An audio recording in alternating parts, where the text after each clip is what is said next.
Right, so I think we'll make a start now. So first of all, welcome to our event on public sector careers for new graduates. Just before we start, I would like to just quickly mention the Graduate Outcome Survey. So the Graduate Outcome Survey is a survey that graduates will get emailed to them 15 months after they graduate. And this is probably take about 10 minutes to complete it. And it basically asks for your honest responses about your life after university and how your university and your degree has helped you as a recent graduate. So sort of look out for that as and when you receive it, and please do fill it out as it does help the university to improve for future students. And moving on to today's session. So I'd like to introduce our three panelists who we've got speaking today. So first of all, we've got Esme, who's been a civil servant since 2021. She's currently a priority projects lead for vulnerable children and families at the Department for Education. So her role includes advising and leading on ministerial priorities, cross-cutting, urgent and high-profile issues. Next, we've got Katie, who joined the Leeds City Council rotational grad scheme in 2019 after completing an English, language and linguistics degree.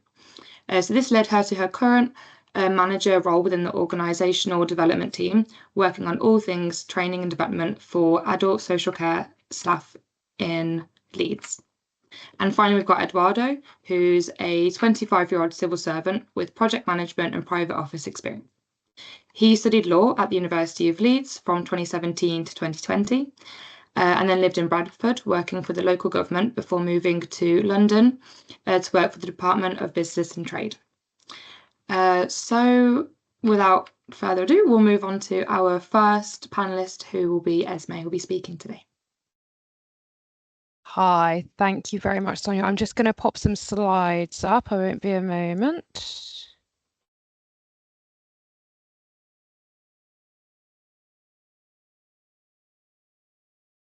Cool, can we see those? Yep. Lovely, good stuff. So I thought I'd begin with a little bit of an overview of my time at Leeds, which was quite a few years ago now, although it's gone very quickly. So during Leeds, I had no idea what I wanted to do, was definitely preoccupied with going out, having lots of fun, making it on time to my seminars and lectures, and anything kind of further ahead than that just seemed far, far, far too distant. So definitely understand if people are in a position where they might have recently graduated or during that time, it's very tricky. So completely understand. However, the pandemic hit in 2020. So I suddenly had a lot more time on my hands to start to think a little bit about the future and what that might look post Leeds. So I didn't initially kind of think to apply for the civil service. I knew broadly things that I was interested in based on studying English. So things like marketing, consulting, teaching, communications. But I think my perception of the civil service was that it was a bit dull. It was a lot of issuing driving licenses and pensions and tax, and none of that sounded very interesting to me. I definitely wanted something that was a little bit more in the thick of it and the heart of government. And then I did a little bit more research, I'm sure a lot of you will have seen the civil service fast stream that is kind of posted everywhere, which did prompt me to do a lot of research into what working in the civil service might look like. And I was relieved that it was a lot more exciting than that. So I gave the application a go. However, like a lot of people, I didn't quite make it to the end. I got near to the final stages. But I was offered a place on the Fast Stream Summer Internship Programme, which is sometimes called the SDIP, Summer Diversity Internship, or SIP, Summer Internship. And on completion of this, you are fast-tracked to the final interview stage of the Fast Stream. So I accepted a place on this, and it was essentially a mini fast stream for about 8 weeks. And I was lucky enough to actually have it extended. I think I was there for about 4 months in the end, which was great. Definitely in terms of like financially ticking over while I was thinking about what my next steps would be.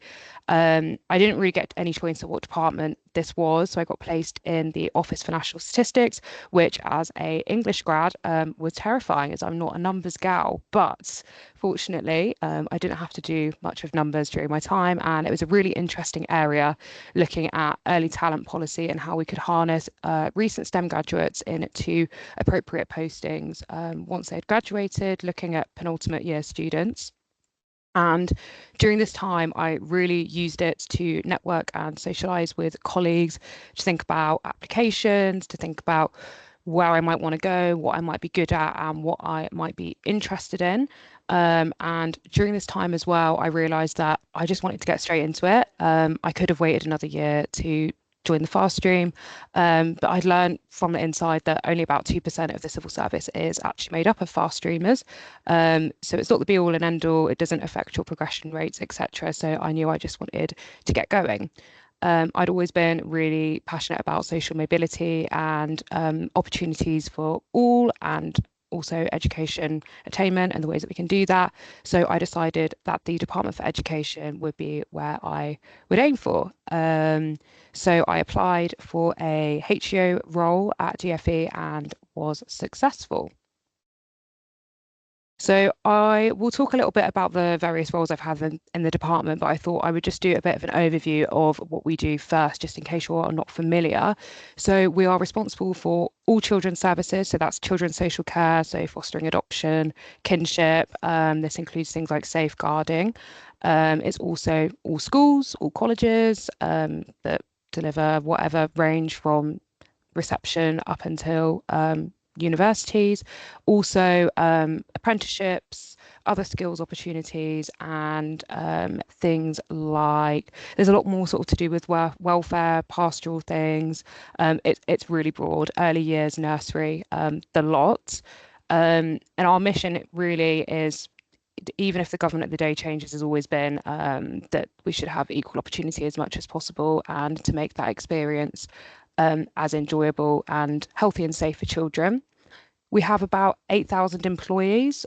We also have what are called other government bodies, so things that are kind of attached to us that you might have heard of, like Ofsted. They kind of fall under our remit a little bit, but kind of held at arm's length a little bit. So I'm not sure on the numbers including them.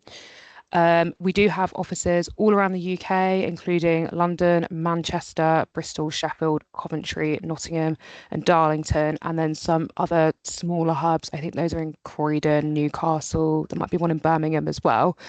And all teams, all areas of the department work across all these sites, so it doesn't matter. You can apply wherever and you can have the role. Your job isn't tied to your location, which is great in terms of making sure that there's equal opportunities up and down the country. We work hybrid, so 2 to 3 days in the office and the rest working from home. We're broken into 4 groups, so families, schools, skills, regions, which is kind of taking an approach to things like academies and how they're set up and anything that's done kind of at a more local government level. And then we also have our sort of operations group, which is more like your HR, finance side of things too. So with all that, explaining kind of what DFE is, I'll talk a little bit through about where I have been during my time here in DFE. So I started off in the skills group in early 2022, working on apprenticeships and skills boot camps policy, which is skills boot camps, for those that you haven't heard of, are a skills program that kind of do a shorter duration than an apprenticeship to get skills-based learning. I took on quite a few different roles whilst I was in that team for a couple of years, but mostly on long-term strategy. So things like stakeholder management. So I led collaboration with our other government departments, such as DWP. So if we were trying to prioritise, let's say we wanted people that we were trying to reduce the amount of UC claimants and we wanting to give them good skills opportunities, working with them, how we can work together. Things like business and trade, DSIT, so science and technology and how we can harness that, green energy, all these different sectors that we can expand the skills shortage in and plug that gap. So I'd also meet with a lot of external stakeholders because apprenticeships and skills rely on the private sector very heavily. So I managed some big companies such as Microsoft, Nissan, Rolls-Royce, National Rail, and SMEs. I also led on some learner strategy, so ensuring that there was a good journey for users from start to finish, from application to end, duration and outcomes.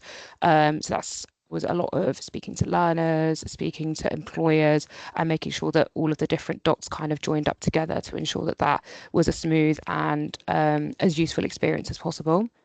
I also did a lot of preparing for the change of government that happened last year, advising ministers on how the next parliament could develop in this space, priorities, etc. Was definitely a really interesting space. And I think when you think of education, you don't always necessarily think of skills, but really an interesting place to work. So since then, I've been promoted a couple of times and I'm now a priority projects lead within the families group. So this covers vulnerable children and families and a lot of different areas. At the moment, I'm kind of looking more in the children's social care space, and I will be put on a project to lead a strategy for a set amount of time, a couple of months, progress that, and then hand that back over to be embedded in the team long term. Decide the kind of type of work I'm doing has to be high ministerial priority and cross-cutting. So it's always very, very busy and quite hectic, but very enjoying because I like kind of being in that environment. Currently, I'm working on the Opportunity Mission, which is one of the Prime Minister's top 5 priorities for this Parliament. There's a couple of others. There's one that's about the NHS, one about energy, Home Office, safer streets. So they're extremely interesting in the things that this Parliament will be judged on whether they've delivered as a government when they get to the end of their Parliament, whether that be at the next general election or if they are able to secure another Parliament. So a kind of a day in the life for me looks like writing submissions of advice to ministers on recommendations of directions that they should go in based on what they've set out in their manifesto, meeting with ministers, discussing this with them, briefing them, advising them, meeting with relevant stakeholders, which is a broad array. For me at the moment, it's things like it could be police, it could be health workers, it could be children's social care practitioners, nursery schools, head teachers, Ofsted businesses. It's quite a large array. Developing strategy and managing upwards to our top level of the civil service, our directors, to secure buy-in for implementation, and then also responding to commissions. So this is when a minister or official makes a request for advice or paper, or they might have been invited to an event and they want to be briefed properly so that they can deliver to stakeholders, or speeches, big communications moments are going out to the press, publications or legislation. So it's quite a diverse bunch of things that definitely keeps you on your toes.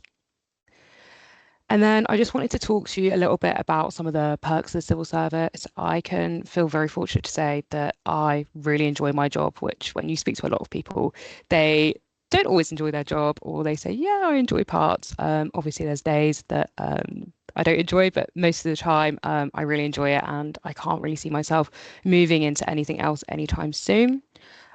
We are extremely flexible. So, for example, our career pro policy is something that I love to flag because I used it the year before last and was able to go traveling for about 5 months.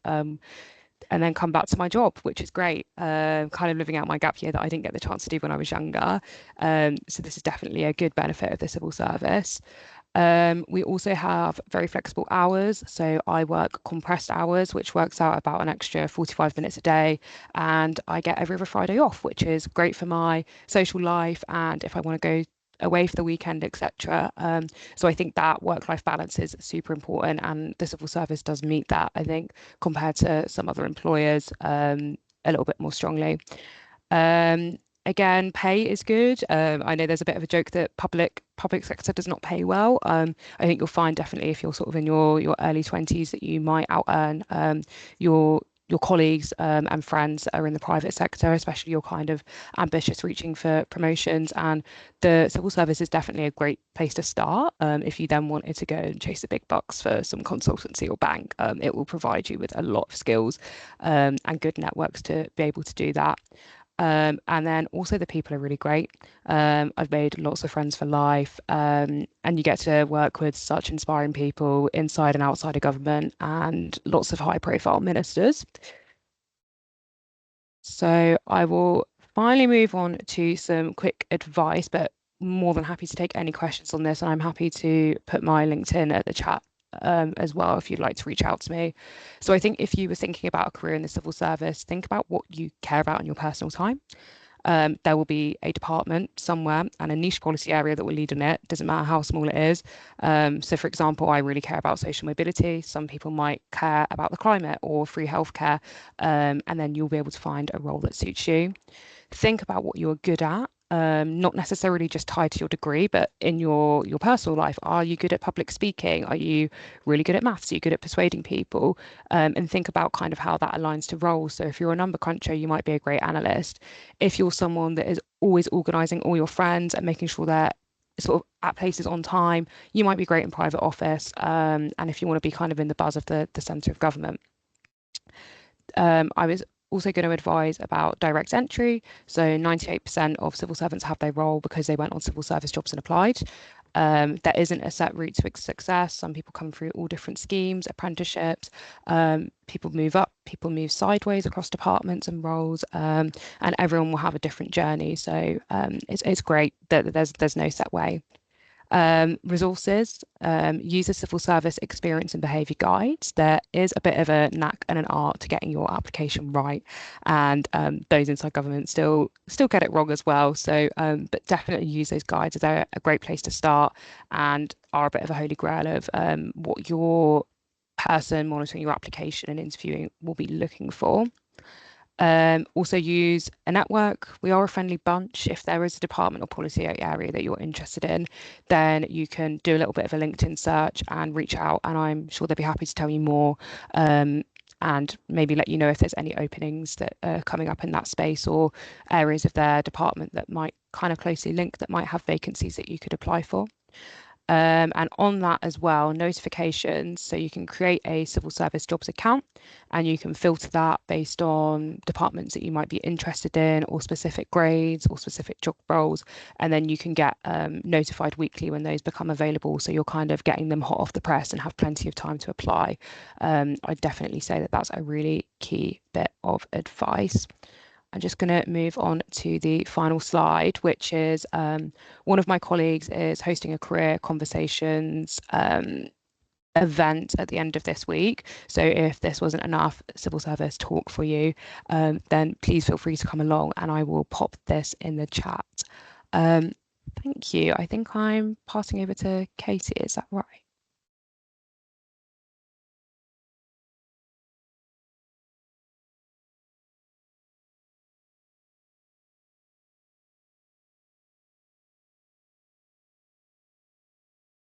Perfect. Thank you, Natalie. And that was really interesting. It's made to listen to your experience. So good afternoon, everybody. It's great to be part of the event today. My name's Katie Gascoigne, and I'm going to be sharing some more about my journey into a career in the public sector, what it's like working in this kind of role, and some advice that I'd like to share with you guys at this point of deciding your next steps. So firstly, to properly introduce myself and where I work. On the next slide, please. Thank you. So I graduated in 2019 with an English language and linguistics degree. And I'm currently an organisational and workforce development advisor at Leeds City Council. But there's quite a big jump between then and now, which primarily involved me working out what on earth I was going to do with myself after uni, and that really probably was the biggest challenge for me. I've always been very indecisive and never had a clear idea of what I wanted to do. I loved my degree that I did, but it was quite broad, and that openness made the next steps feel quite overwhelming. But there were just two things that I did know for certain. First thing was that I wanted to stay in Leeds because I loved my time here so much during uni. And secondly, I wanted a rewarding, people-focused role. I really don't think it would have suited me to have been working in a role in the private sector driven by things like making profit. I feel like I'm most motivated by outcomes that really make a difference to people's lives. So that's what helped me to narrow down my search to the public sector. Next slide, please. Thank you. So despite deciding that the public sector was right for me, I still struggled to work out what my next steps could actually look like.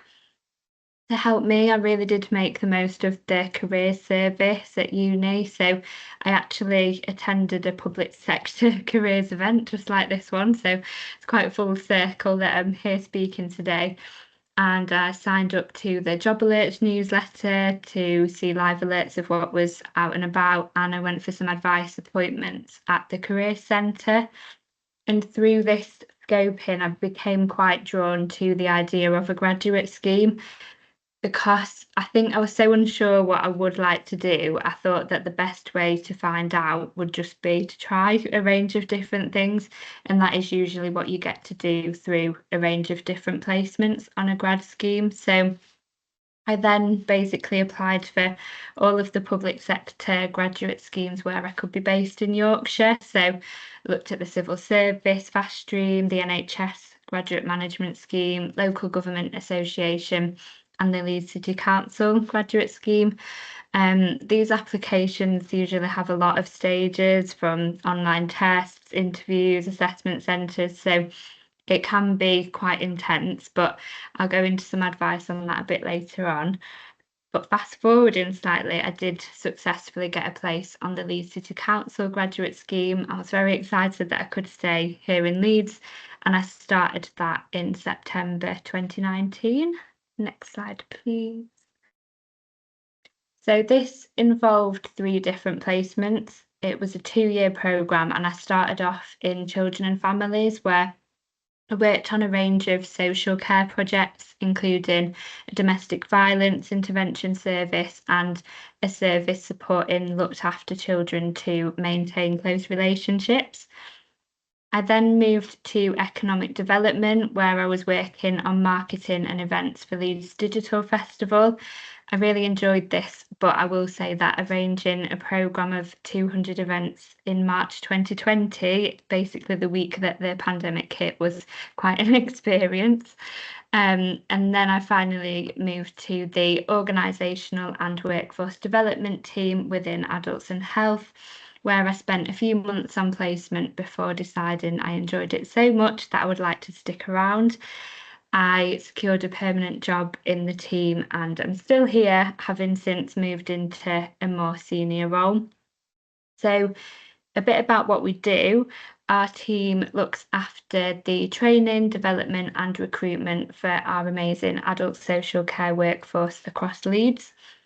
My first role in the team involved a lot of training delivery, but I'm now in more of a strategic role where we're looking at what staff within the adult social care sector need and working with partners to deliver this.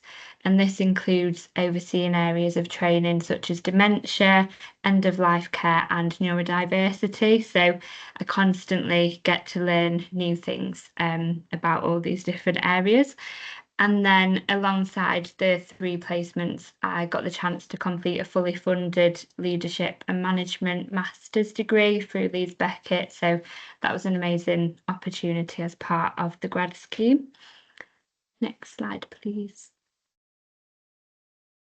So why is working in the public sector so great? Well, for me, the main thing is how rewarding it is. In my role, although I'm not on the front line providing direct care to people, I know that our team's work is helping those frontline workers to provide the best possible care that they can. So I do feel part of that impact on the lives of vulnerable people across Leeds, which, as I said at the start, is something that's really important to me. Another key aspect is variety. Before I joined the council, I had no idea about the scale of things that it's responsible for. I think a lot of people think about the bins and the potholes when they think of the council, but there's so much more going on. We've got about 14,000 staff members, and the services range from things like culture and sport to city centre management, child-friendly leads, huge variety. And then the same applies within my own role. Every day really is completely different. As an example, within the last 2 weeks, I've been interviewing candidates for a Step Into Care programme, helped to run an award ceremony for care staff achievements, quality assured some dementia training, written a report to secure some funding, and then met with another council about collaborating on some strength-based approaches training. So basically, there's definitely no chance to get bored. I think all public sector work is rewarding, but the thing I love about working for the council is being able to make that difference on a local scale.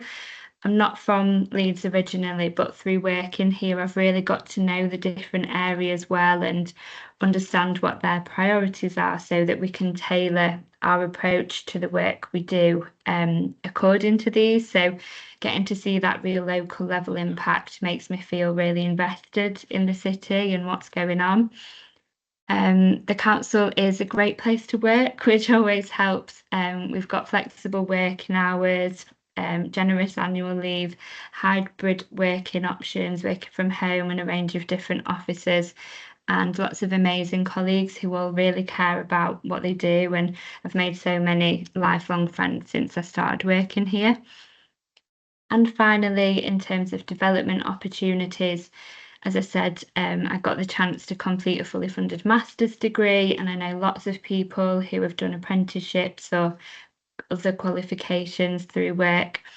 Since becoming a manager, I've had lots of leadership development opportunities that have really helped me. And I think that the size of the organisation provides so many chances for shadowing, networking, or moving between different services because there's so many different types of team and role. Next slide, please.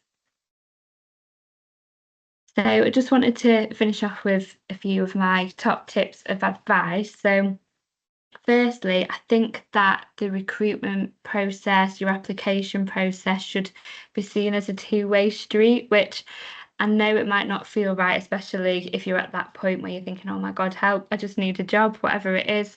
But I really do think that it's an important chance as you go through those application processes to decide if somewhere is right for you, not just if you're right for them. So with the grad scheme assessment centres in particular, you often get scenario type tasks that are similar to the work you would be doing in that role. And I actually did then come out of some of those thinking, do you know what, I really enjoyed that. I'd love to do that in my job. And then there was one assessment centre I came out and thought, oh my God, that's not what I thought it was going to be. I don't want to be doing that. So it does come in handy to use that process to help inform your decision as well as theirs. My other key tip for applications is doing your research. I think that an organisation's values and behaviours that should be on their website and strategies are often part of their shortlisting criteria. So if you make sure you understand what those are and show how you demonstrate them, then that will definitely score you those points. And also knowing what's going on in the public sector. So, for example, I remember reading some of the local government association strategies about what are the biggest challenges facing councils right now. And this kind of awareness shows that you're keen and invested in that job, not just any job. And consider other entry routes. So I did come through the grad scheme, but there's lots of other ways into local government. So for example, I've done some careers mentoring through Leeds Uni, supporting people wanting to work in local government. And one of them applied for an admin entry role in the council and has since gained 2 promotions and worked her way up into a project officer type role. So once you're in, I feel like because there's so many different services, you can then progress quite quickly. So do look for those standard roles and other entry routes too. And finally, make the most of every opportunity available to you, even if they feel scary. For example, I always used to be absolutely terrified of public speaking, and I never dreamt that I'd end up in a job that involves me standing up at the front of the room, delivering training to people. But I really pushed myself at uni and when I was on the grad scheme to actually seek out speaking opportunities and get out of my comfort zone, which made it easier and easier to the point where I don't get nervous at all now, which I definitely don't take for granted. So that's just an example of kind of stepping out of your comfort zone and take every chance that you can to try something new, meet new people, gain new skills, and build your confidence, because you never know what those steps will lead to next. Next slide, please. That's it from me. So thank you for listening. I hope that's been helpful and look forward to some questions coming up soon. Thank you. Oh, brilliant. Thank you so much, Katie. And then I think just to finish off, we have Eduardo to share his experiences as well. Thank you. I don't have any slides, so I'm just going to sort of talk around my experience and sort of a bit around that. And yeah, thank you to Katie and Esme for sharing that, your experiences. That was really interesting. I guess, funnily enough, my career so far is a bit of a combination of the two, in that I also really enjoyed my time in Leeds and wanted to sort of stay in the local area. And I was really interested in local government. And so I got on the National Graduate Development Programme, which is the LGA-led programme that Katie mentioned, and I got a job at Bradford Council. And so it was really nice to be able to stay in West Yorkshire, close by to Leeds, but explore a sort of new place. And again, similar to Katie, it's sort of placement-led. So I got experience in various areas such as project management, waste management, fleet, children's services, and it was really good just to get a taster of different things that councils do. They do a lot more than you think. And then I stayed on for a year as a project manager, in terms of getting a permanent role, which was really, really exciting to sort of be able to stay in the place that I had started off my career and sort of develop my career with a bit more sort of management experience, especially. And then after that, I moved to London to join the civil service and work for the Department for Business and Trade. I started off there continuing sort of my project management, project delivery journey, working on places for growth, which is the old and the new government's policy of moving civil servants out of London, ultimately. And sort of like, as we mentioned, most roles across government you can do from like hubs all across the UK. So I was supporting DBT's mission to open up hubs and relocate civil servants. After that, I got a job in private office, which is quite a strange job in reality. It's quite a public sector job / civil service job, where essentially the portfolios of work that ministers and senior civil servants have is essentially so big that they have actually quite big teams, secretarial teams, to help them sort of triage all that work and manage it. And so I work for the Chief Operating Officer of the Department for Business and Trade, and they look after things like HR, finance, comms and marketing, project delivery, contract management, IT. And I've got a certain section of that portfolio that I manage for my principal, and I sort of act as like a triage, sort of funneling layer between her and the rest of the organization, which is really interesting, quite challenging, quite dynamic. You learn a lot, but really interesting to see sort of quite a broad picture of work that the department does. And you're also able to sort of understand how senior leaders kind of deal with problems that they face and the way they have to tackle such a huge breadth of work. Although it seems like there are a lot of ministers and a lot of senior civil servants, there is also a lot of work. So ultimately, it does all get sort of funneled up to the top. I wanted to take some time. Sorry, I've got some notes. Just talk about my time at Leeds and how that prepared me a little bit. I think one of the best things I did was like volunteering.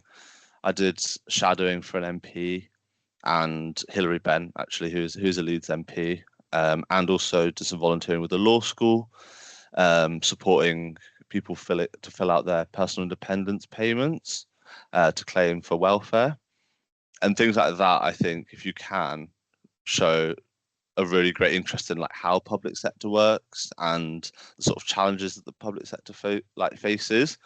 I think ultimately when you're applying for entry-level jobs, my tip is that they know that you don't have any experience. They know that you're just a graduate. They just want to see that you're really passionate and keen and you have that level of interest that they can take and think, okay, this candidate's really, really interested. They're really keen. They've done a bit of work on the side to show that.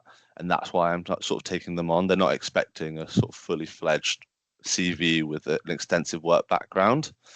And so the volunteering that I did, which I know Leeds Uni can support with, is a really great way of having something to talk about at interview and demonstrating a bit of knowledge and awareness about things that happen in the public sector.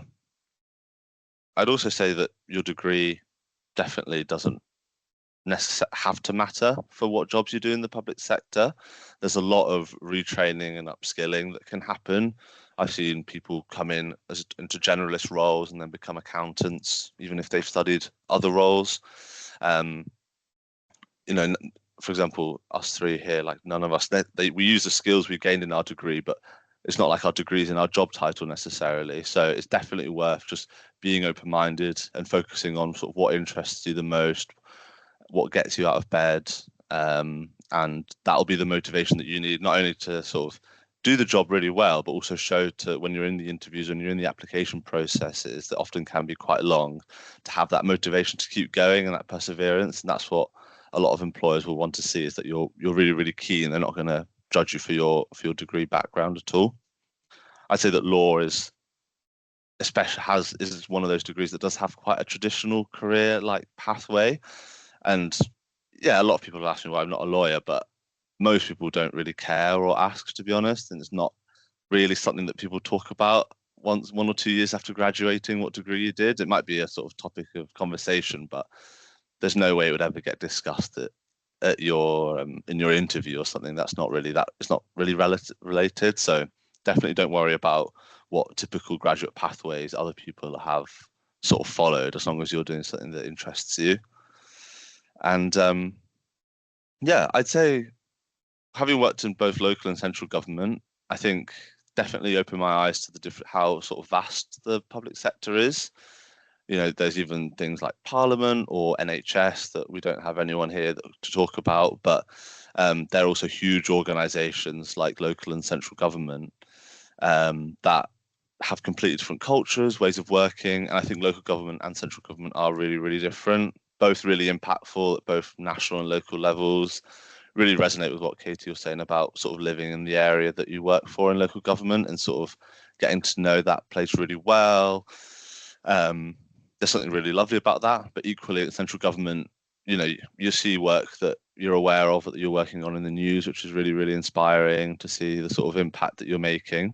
And it's definitely something that is worth considering also, like trying different public sector organisations. Don't just sort of shoehorn yourself into one part of it. There's so many different roles, so many different sectors. The NHS is a huge one as well, that definitely worth considering if that's also the right for you and if that would be an interesting environment to operate in. I do know that the NHS also has a graduate scheme that you can apply for, so definitely worth considering that. And yeah, that was mostly it. I think general tips are just sort of just show a really keen interest. I think at the start, show a really keen interest, get your foot in the door, and as sort of us three speakers have all done, once you've got your foot in the door, it's actually a lot easier. The first step is always the hardest. Once you're in, you can get those promotions. Once you're an internal applicant, things get a little bit easier. You can get the promotions, you can move to other areas, you can do more professional qualifications or upskilling. It's just about that initial sort of hurdle that you need to get your first job. And I think if you can just show that you're genuinely really interested in public sector work, stay up to date with the news, things that are happening, that will show to employers that you are really keen, you're really passionate, and that you are going to deliver really well once you get that role. So yeah, that was most of my advice. Thank you, Sonia. Oh, that's brilliant. Thank you so much, Eduardo, and thank you to all of our panelists. I can see we've got some questions, so I'm just going to reshare my slides and then start the questions. I don't know if you can see my slides.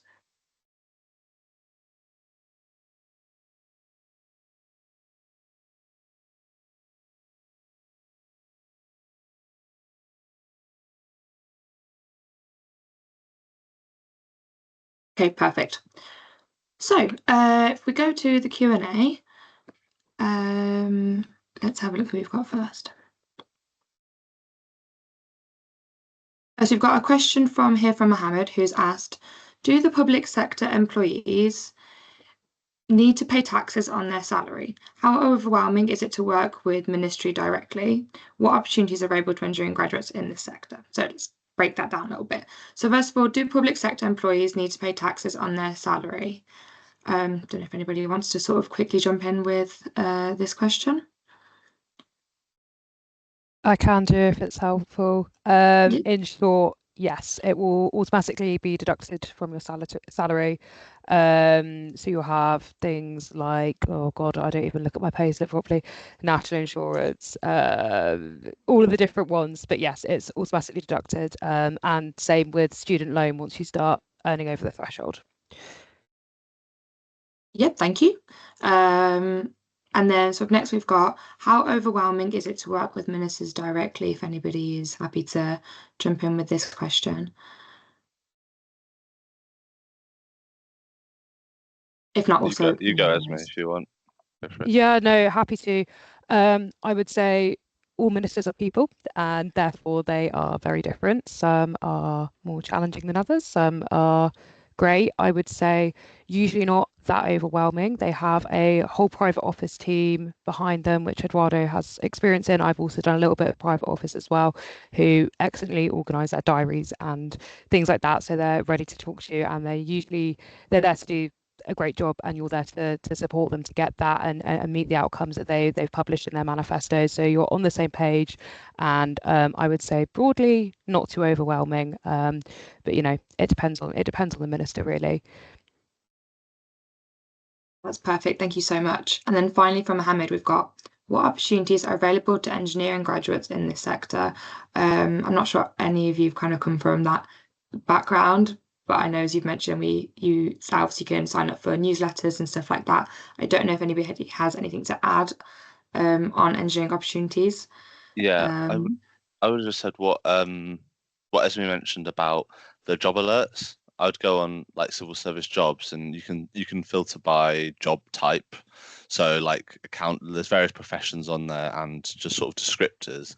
I don't know if engineering's on there because I've never looked, but definitely worth looking to see if you can filter by those jobs and setting up a job alert.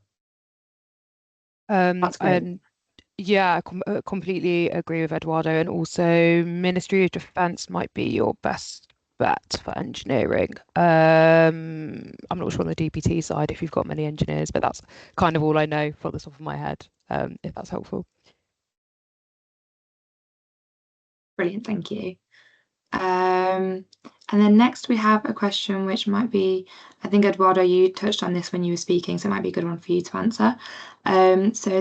Justin has said, if I have formed a rapport with a city councillor, can I write to them for a potential opportunity to shadow them or volunteer within their office? Or do you recommend volunteering or interning with an MP? If the latter is recommended, how could you share a roadmap of how one can secure an opportunity like that? So really about volunteering opportunities and how you might go about applying for one of those. Yes, absolutely. So with councillors and MPs, their emails are public. So I just wrote a letter. I just wrote an email to Hilary Benn. It wasn't anything fancy, but what I would do is definitely just write to them and explain that you're looking to shadow them, and sort of give a bit of an explanation why. Sort of like I mentioned earlier, sort of explain why you're keen, explain why you've got this interest.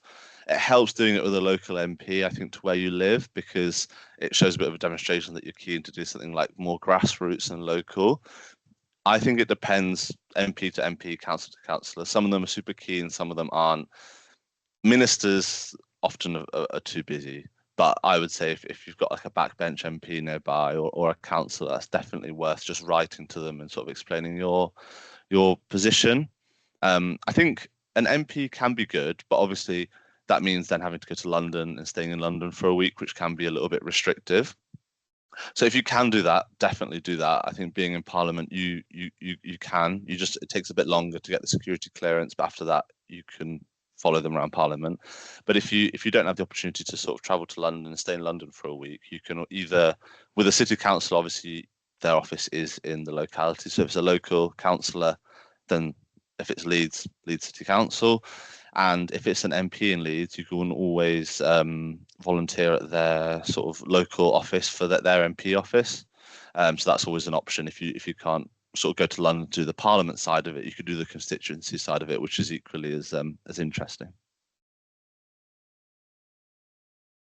That is brilliant. Thank you so much. And if anyone has anything else to add, but I think you've covered quite a lot of that, to be fair.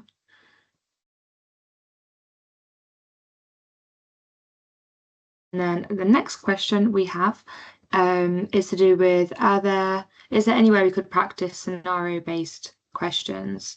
Assuming that would be for applications. So I don't know if anyone has any advice on this.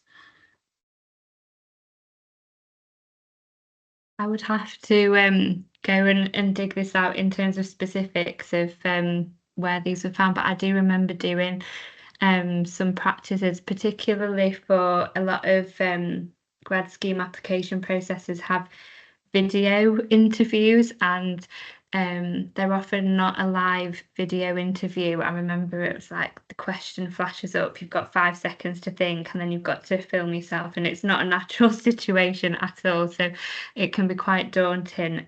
But there was a website where it does that for you. You can do them as many times as you want, practicing, flashes up, and it gives you actual scenario questions. I would have to have a quick look for specifics, so you might be able to do a search, but that I found really useful, because otherwise the first time you go and do something like that, it just feels really strange. And then, yeah, I think like I said in the talk, a lot of the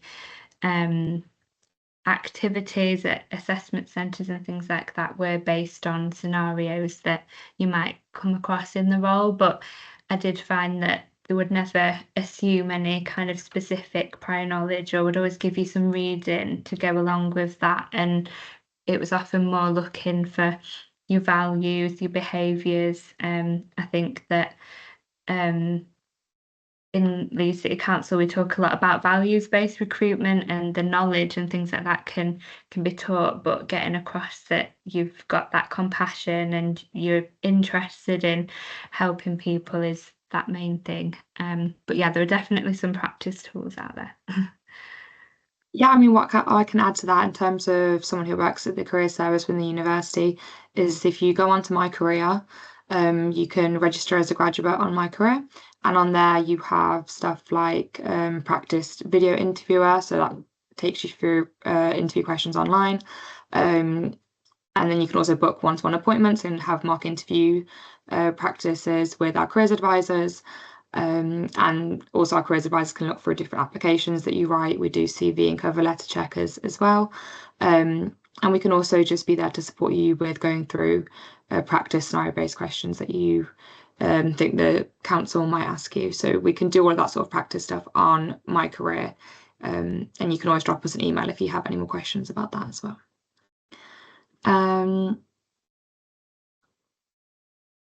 Let's see what else we have.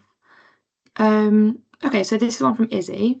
So what kind of opportunities are available for postgraduates who already have a career or professional experience behind them, who are not wanting to start maybe at the bottom of the ladder due to existing life commitments and responsibilities? I can jump in a little bit on this. Not that I'm a postgrad or had a career before, but I would say that the civil service is definitely open to recruiting people at any point in their career, at any age, with any professional experience. It's definitely not something that you have to start at and come through. I know a lot of people that worked in the private sector for 10, 15 years in various roles and came through at a sort of middle management or senior civil servant. So I would say whatever your skill set or your interest or your passion is, at whatever level of experience you have, if that is translatable to a civil service job, you definitely don't need to start at a lower grade. You can definitely come in at whatever grade that is suitable.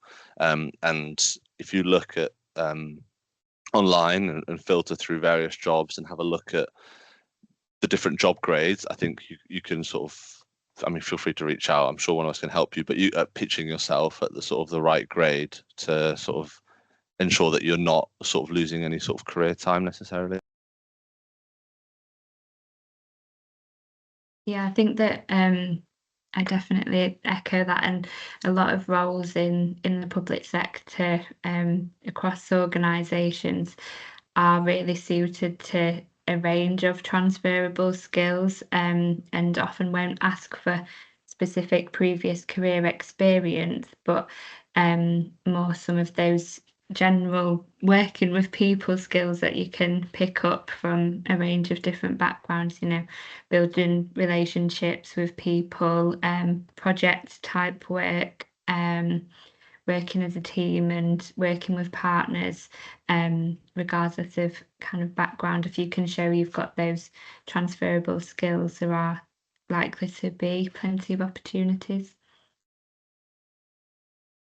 Perfect, thank you so much.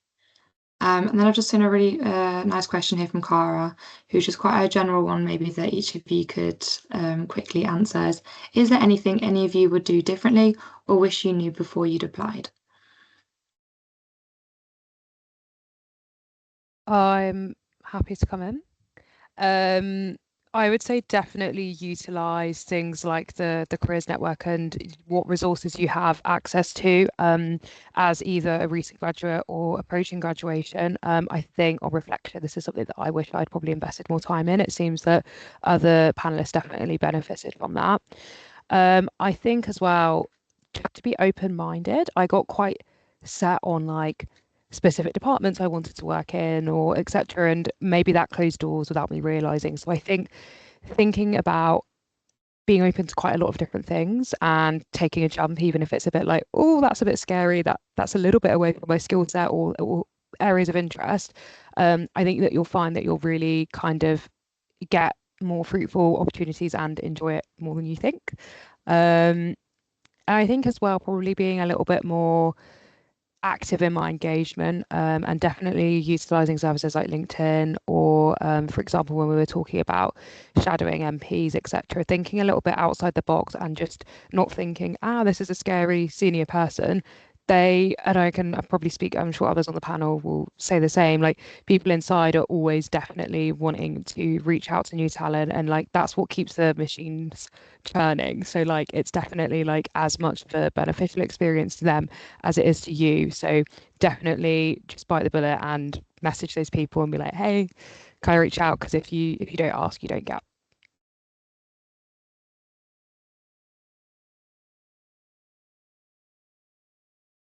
Okay, yeah, I don't know if anyone has anything else they want to add to that.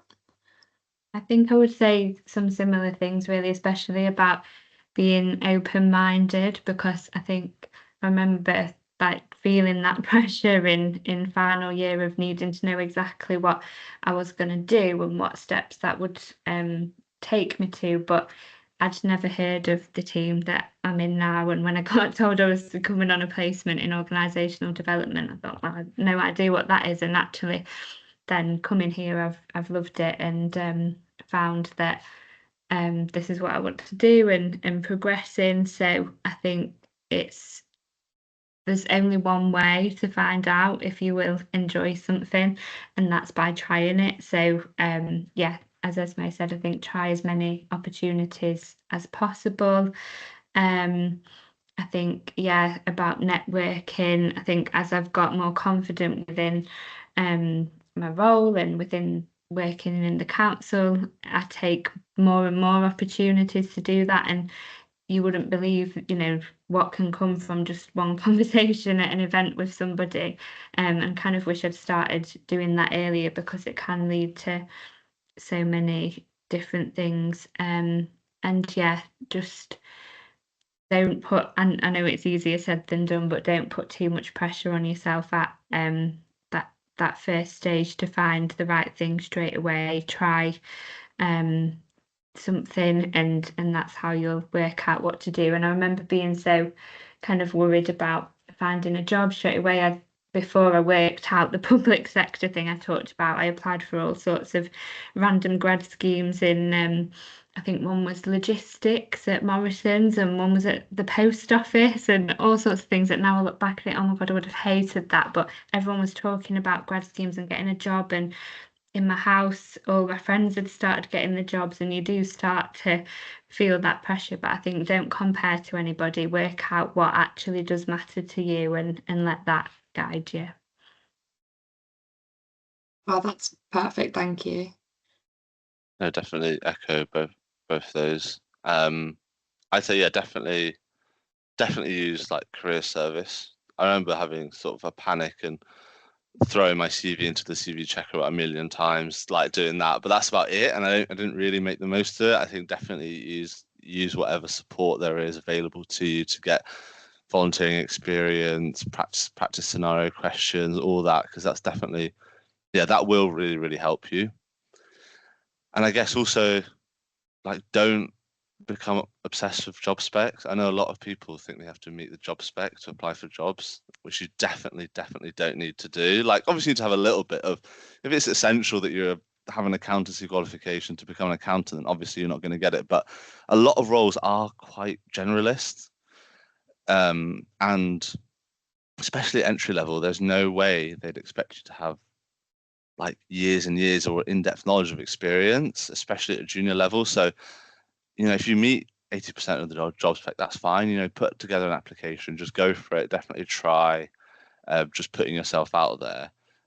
You'll be surprised how, recruitment campaigns go. You don't know, they might not get many people and you're the best candidate and you get it. Or, you definitely don't need to sort of become obsessed by job specs. And some job specs are worded really badly and make it seem like you need 5 years of experience for some sort of entry-level job, and that's not the case. So definitely just throw together a few applications and like definitely start practicing. You're probably not going to get the first one you apply for, so it's definitely worth putting together a few different applications and practicing that. That is great, thank you. And I think that is a really nice way to end the session. If you do have any more questions, just drop us an email at graduatesupport@leeds.ac.uk, and we can answer any more questions that you might have. But I'm aware that the session is nearly about to end. So I would just like to say thank you to our panelists, and also thank you to everyone that has attended the session today. We have a QR code on the screen for any feedback that you'd like to provide, which would be really helpful. And we are also running a session on the 13th of February about third sector careers. If anybody would like to sign up to that as well, that would be lovely. And yeah, other than that, once again, thank you for our panelists, and thank you for everyone who's joined the session today. Thank you. Bye. Thank you. Cheers. Bye. Thank you.